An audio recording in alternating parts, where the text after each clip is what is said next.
Welcome to Uncopyable Women in Sales. If you're looking for actionable insights and real-world tools to turbocharge your sales starting tomorrow, well, you're in the right place. Your host, Kay Miller, earned the affectionate nickname Muffler Mama when she sold more automotive mufflers than anyone else in the world. In this podcast, Kay will talk to another superstar woman in sales as they reveal uncopyable strategies you can use to rack up more leads, snag dream clients, and take your sales numbers through the roof. Stay tuned and get ready to make more sales. And how about this? More money. My guest today is Erin McCann, and Erin started her career in hospitality sales and has spent her very interesting career leveraging those skills to excel in customer operations and startup leadership. Erin, welcome to the podcast. Thank you so much for having me, Kay. It's great to meet you and great to meet your audience. I first met you, of course, through your dad, and your father is Jack Hubbard, and he has a podcast called Jack Rants About Modern Bankers. Did I get that right? I think it's Jack Rants for Modern Bankers, but fill in your own noun. Right. The basic part, which is really interesting. And he invited me on his podcast. He was so gracious to me. He was a great interviewer. He purchased my book, Uncopyable Sales Secrets, and he really plugged the book. So, of course, I loved that. He's my favorite person now. One thing I noticed when I met Jack is that he had some interesting pictures in the background. And I see that you also have some very interesting pictures in the background. And he had a story about his picture. What's the story about your pictures? Yeah, my mom probably gave us both the inspiration to do really wonderful backgrounds in our office rather than blurring. I like to show it off because it always is a conversation starter. So for me, I'm in people operations where if I'm interviewing someone or if I'm getting interviewed, it's always a nice way to start a conversation. So for folks who are in sales, your background is really important. It's a little pro tip. Just think about how you're presenting yourself on camera. We're all living on Zoom still these days, even post-pandemic. So to answer your question, my mom started to collect what we call stranger art. And it's these portraits of folks who we don't know. My dad has one that's a banker. We put a lot of story behind who we think these people are. And the one in the center here is the first one that I collected when I moved to our new house here outside Chicago. And she very much reminds me of my grandmother, who was a businesswoman herself. She was an accountant. She worked throughout her time raising a family. So I think that's a real inspiration, especially rare for folks who at that time were mothers raising a family and also had their own full-time jobs. And she just reminded me of a portrait that could have been my grandmother back in the day getting ready to go to the office. And she loved the color pink and she always wore her pearls. So she started the collection, and then around it, I collected just interesting pictures of women. Some are famous copies, some are originals. And my husband did one for me. He's an artist. And the one behind me here is our dog Winston as a woman. It's a dog, but it is very interesting. Of course, most people are listening to the podcast, but hey, if you're listening, you might want to check in on the video because it is a very cool, interesting background.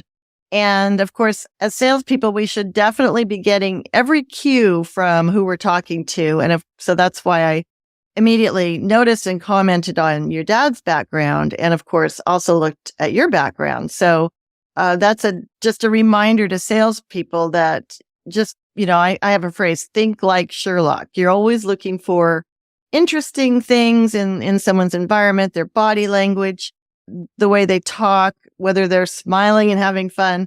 And so it's just a good reminder to me to always focus on that, to learn something about the person. And I think that's a fascinating story.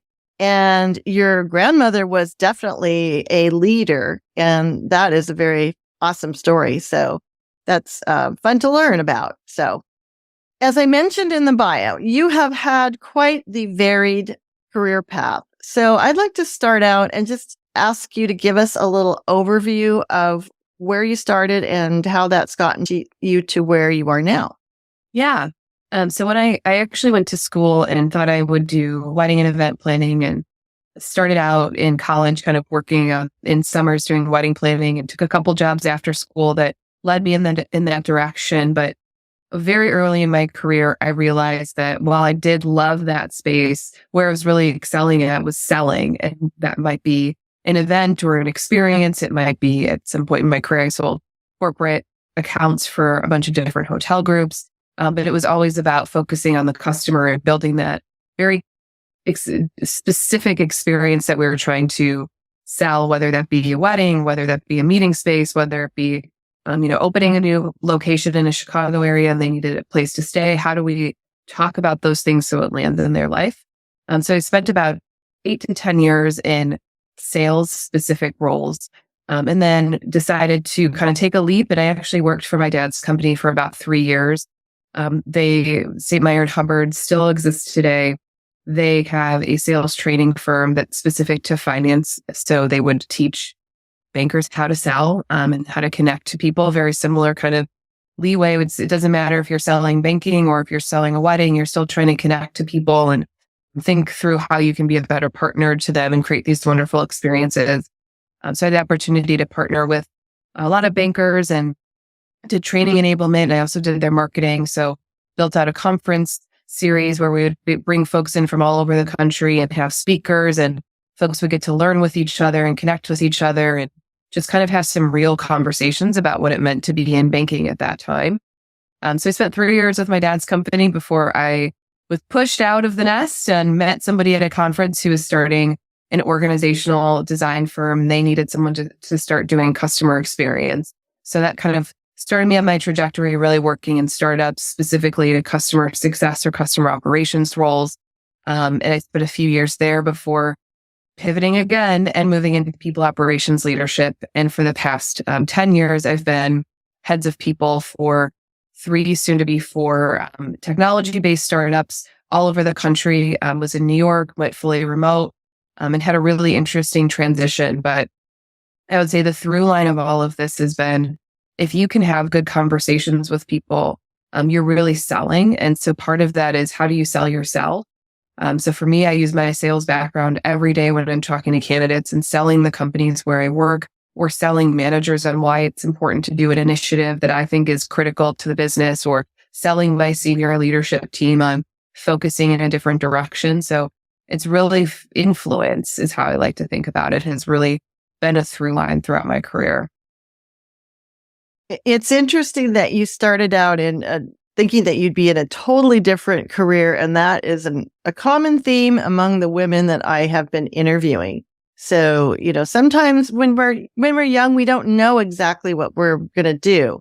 But it sounds like you quickly discovered that sales was something that was a great fit.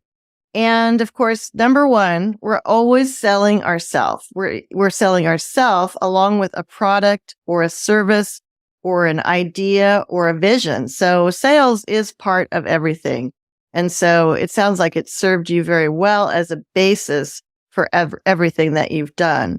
And having the conversation and getting to know people, my view of sales is that when your customer has a problem or a need that they may or may not realize that they have, that if you can really, you use the word partner, and I love that you can partner with them and help them achieve what is going to benefit them, then, selling has gotten such a bad rap. The used car salesman, everybody thinks about that. But the best salespeople do what you were talking about, getting to know the customer and then serving them as best you can. It's a win-win for everyone. And it sounds like, again, that you've been very successful doing that. So you've kind of answered this, but how would you say a sales background makes you a better people operations leader? Yeah, I think if I could tell early graduates or really anyone in their career starting out, I think there's a few roles that everyone should have to do in their life. And one is becoming a salesperson. I think it teaches us a lot of skills, presentation skills. How do we present ourselves to the team we're working with? For me, that's how am I presenting the company to external candidates? How am I presenting myself to my network? How am I presenting myself to a company when I have to deliver difficult news? And that's a really important skill set that I think every salesperson needs to have, which is how do I take information and present it in a way that's compelling? Folks have told me that I'm a very direct speaker. I guess I didn't ever realize it, but I've gotten that feedback a lot recently as I'm going through my own interview process, which makes me feel like there are a lot of folks out there who aren't great at communicating effectively. And so how do we get there? I certainly wasn't this effective 15 or 20 years ago when I was starting out, but you practice and you try things and you fail. And I can harken back to my early sales career. My dad was very excited that I was in sales. You can imagine, apple doesn't fall far from the tree. And he would give me a lot of tools in my toolkit on how to do prospecting. And this was before we had, technical tools to help us. It was, yes, we had email, but a lot of it was still smiling and dialing and literally having to smile on the phone, even though most of the folks you get on the other end are hanging up on you. But it's really taking those skills and translating it to effective communication, right? Like, I think that's a really important thing that we can all learn. And, I think there's definitely something that if I look back on my early career, I wasn't great at it, but every time I got somebody to hang up on me, I tried something different the next time. So it's failing fast and figuring out what's not working and creating partnerships within your organization, like through the marketing team, sales operations. We talked a little bit about sales enablement, learning and development. There are so many people who can help you hone that skill. And I think that's been impactful in my people operations career, but also when I was doing customer operations and customer success and when I was a sales professional. I like the fact that you said delivering bad news, something that you mentioned. And that is really something that I talk about that builds trust, because everyone likes to call and deliver great news, but not so much on the bad news, right? But that is part of that relationship and building the trust so that you can solidify that relationship. You touched on sales enablement, and I'd like to get your perspective on that. Yeah, I mean, it's interesting. Like it's a fairly new function, I'd say. And it kind of comes at the triangle of learning and development, sales operations, marketing, sales. So I guess it's more of like a diamond shape. And it's a tool, and not every organization has it. Your very small technology startups, for example, I was never fortunate enough to have a full sales enablement team at the startups where I worked. But some of your larger firms really lean into this function to help sales folks do their jobs better. That's essentially their role. And whether that is finding tools like email marketing tools that can help sales folks efficiently send out messages, which has its upsides and its downsides, of course. Utilizing AI, the sales enablement can help your sales team figure out the right way to lean into new tools too. But also it might be collateral or, an ROI calculator. And if you have in your organizations or are fortunate enough to have that sales enablement function, I think again, it's so important to see them as a partner. One area where I see, especially on the tech side, sales folks don't really understand that partnership needs to exist across the organization. Revenue fuels every company, right? Like we're all in this to make money. We're all in this to grow organizations.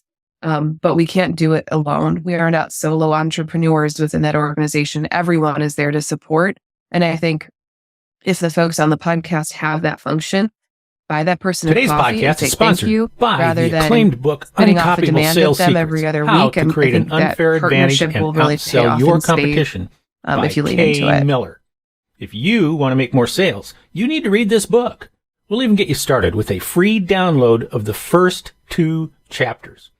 Go to uncopyablesales.com/chapters to grab this offer right now. Interesting that you bring that up, because I just delivered a webinar for a company, and it was called The Customer Experience is the Marketing. Everything walks the talk. And so they were having this experience where the salespeople would work really hard to go get new prospects, turn them into customers. And then they would, just like you said, they'd get handed off to somebody else in the organization. And the experience was not consistent. And so, one bad experience can really ruin all the things that you as a salesperson have worked for. And I have actually had an example. We had just been to Hawaii, and I won't go into the whole story, but we had so many great experiences along the way with this company. We took a kayak and snorkel tour. We were so jazzed. And then the next day we went back to this little store that they had, and they totally ignored us. So that was one really specific example of how everything does need to work together. And the sales enablement sounds like it's really integrating all these different departments so that it strengthens everyone's ability, but especially since we're focused on sales, it helps the salesperson. So that's a great point. Do you have anything specific that you would tell a new salesperson that wanted to get into startups? A lot of folks ask this question, especially when I go through candidate process, when I'm hiring for account executives in the firms where I've worked.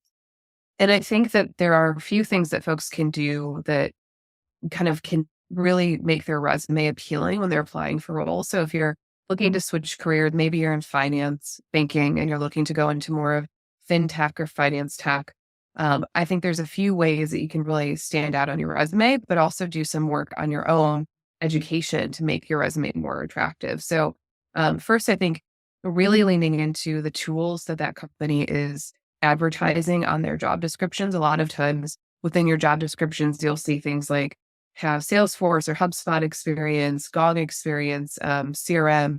While as a salesperson, we know that sometimes the last thing you want to do is put that information into the CRM. It's so critical that you do so that you can get that data back and report it up to your sales manager so that they can use that data to make more informed decisions on where money is going. So if you don't have a CRM in your current organization, or if the company you really want to work for has a different CRM, there are ways you can take certifications on those platforms without having to be within the organization itself. I personally did this. I was recently interviewing for a role that I didn't have a certain tool that some of the job descriptions asked for. So I went and got a certification so I could put it on my resume, which will at least get you hopefully in front of the hiring team. And then you can talk through how your experience is relevant to that tech company. And I would familiarize yourself with how tech startups sell, if that's an area you want to go. While a lot of the sales can be the same no matter, regardless of industry, whether you're selling into pharmaceuticals or you're selling into finance or you're selling into hotels, the process is really about making connections. But sometimes there is a difference between working at a tech startup and other organizations or firms. One is you don't have a lot of resources. So how comfortable are you with going in and building your own sales playbook, helping marketing build collateral, talking to customers without a big demo behind you or a big company name behind you, really getting comfortable with pitching? That's something that I think is a big difference. Is there are a million startups out there and tech startups. And that means that folks probably haven't heard of the company where you're going to work. So a lot of your time will be explaining the product, the differentiators between your product and a more well-established company, and getting comfortable prospecting. So how are you honing your skills in your current role to do that? How are you showcasing your ability to be agile and work fast without a lot of resources, and really leaning into those things on your resume and share examples where you have had nothing and you've created a big sale for the company. I agree with all of that. And I want to touch on the CRM part, which is just one of the many components that you just talked about. But one of the big problems salespeople have is not following up. And I think that a lot of that is because of organization, or should I say disorganization. Would you agree? Yeah, I mean, I definitely agree. And I think your question might be, how do you leverage that CRM? And I think there are so many tools out there to help us, whether if you have a CRM, like those ticklers or getting a thing pre-calendared, but even just using Google reminders and Boomerang in your email can make such a difference. The balls dropping early in the sales process is just going to set it's going to show the company that you're talking to that that's how you, as that company that you're selling, interact with customers. So you can really lose a sale very quickly that way. Right. And we use a CRM called Copper, and it's not very expensive. I think it's $29 a month. So if I were a salesperson and I was working for a company, I would pay for my own CRM. And I love Copper because it tracks every single email that I send. So you don't have to pay attention to that. Once you put the LinkedIn profile, a few details in there, it'll pull all that information. So you pretty much have your contact all filled out, and it makes it very easy to create tasks and reminders to follow up. So yes, I think a CRM is definitely critical to salespeople, every salesperson. And maybe it seems like a small or simple part of the process, but it can just have a huge impact. I think really two big problems that salespeople have: they talk too much, and they are not organized. And I heard an interesting story recently from a sales trainer, and he was training a group of people, and there was someone new in the back of the room, and he kind of raised his hand and said, "You know what?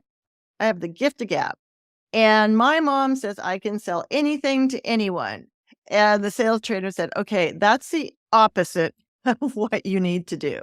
And a lot of extroverted people are drawn to sales, but it is so much about listening and probing and going deeper.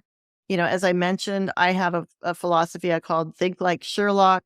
So you're listening to hear what the customer not just says, but what they mean. So let's talk about why you feel it's important to have more women in sales. Yeah, I mean, I was fortunate to work with some great female sales folks when I was on the hotel side. But I think, unfortunately, in my space, what I'm seeing is there are one or two folks on the sales team who are female in your small, excuse me, in your small sales organization. But I think a lot of women are intimidated by applying for an account executive role, or they go through the interview process and they're one of women in the room. And that can be intimidating when you're going into an organization. You know that you're going to have to meet with folks regularly. And if it's all men and you're the only woman, how will that feel to you? Will you be included in all of the jokes and the emails, or will they feel sensitive about you being there? And so I think the more women we can get into the room, the more equitable that experience is for all of us. And I also think that because women aren't going into this field as often as men, they miss out on that opportunity to have this training on how to have conversations. And again, back to those presentation skills, which is so crucial for leadership. And that can really translate into the ability to grow and as a leader in companies, in my opinion. Sales is a really great training ground to get some of those basic skills: communication, following up, staying on top of your emails, writing really good content, networking on LinkedIn. All of that serves you so well as you grow up in your career. And I think if more women can take that leap and try it, first, you'll stand out. So think less about being the only one and think more about how you're going to be able to leverage your individuality and stand out to the customers that you're talking to. As part of something in my role, diversity, equity, inclusion is really important for a lot of different reasons to me. And I would say that part of the thing that I talk about with all of our leaders is that diversity within an organization is important because it helps you match the customer experience too, right? So if more women are in sales, that means that the folks they're selling to can have someone they can connect with very quickly. And as organizations, if we have more women in sales, that means that we have a greater likelihood of connecting to our customers where 50% may be women. So thinking about that as a real opportunity versus, I'm going to be the only one, I'll be siloed, leveraging your uniqueness in the process. And, I talk about being uncopyable. When I started my career, I was the first job I had, I was the only woman, the first woman they ever hired. Then I went to an automotive muffler company and one of very few women. And I ended up being the number one salesperson, which I got the nickname Muffler Mama, which I wasn't so thrilled about, but it has served me because it set me apart. Mm-hmm. I just read a book by Lori Richardson called She Sells, and she really focuses on the kind of culture that a company needs to have to welcome women and retain women. And some of the gender differences, I mean, women make great salespeople. And I hadn't thought of that point. I love your point that then you're matching the customer. because, your customers are diverse as well. So that is a really important point.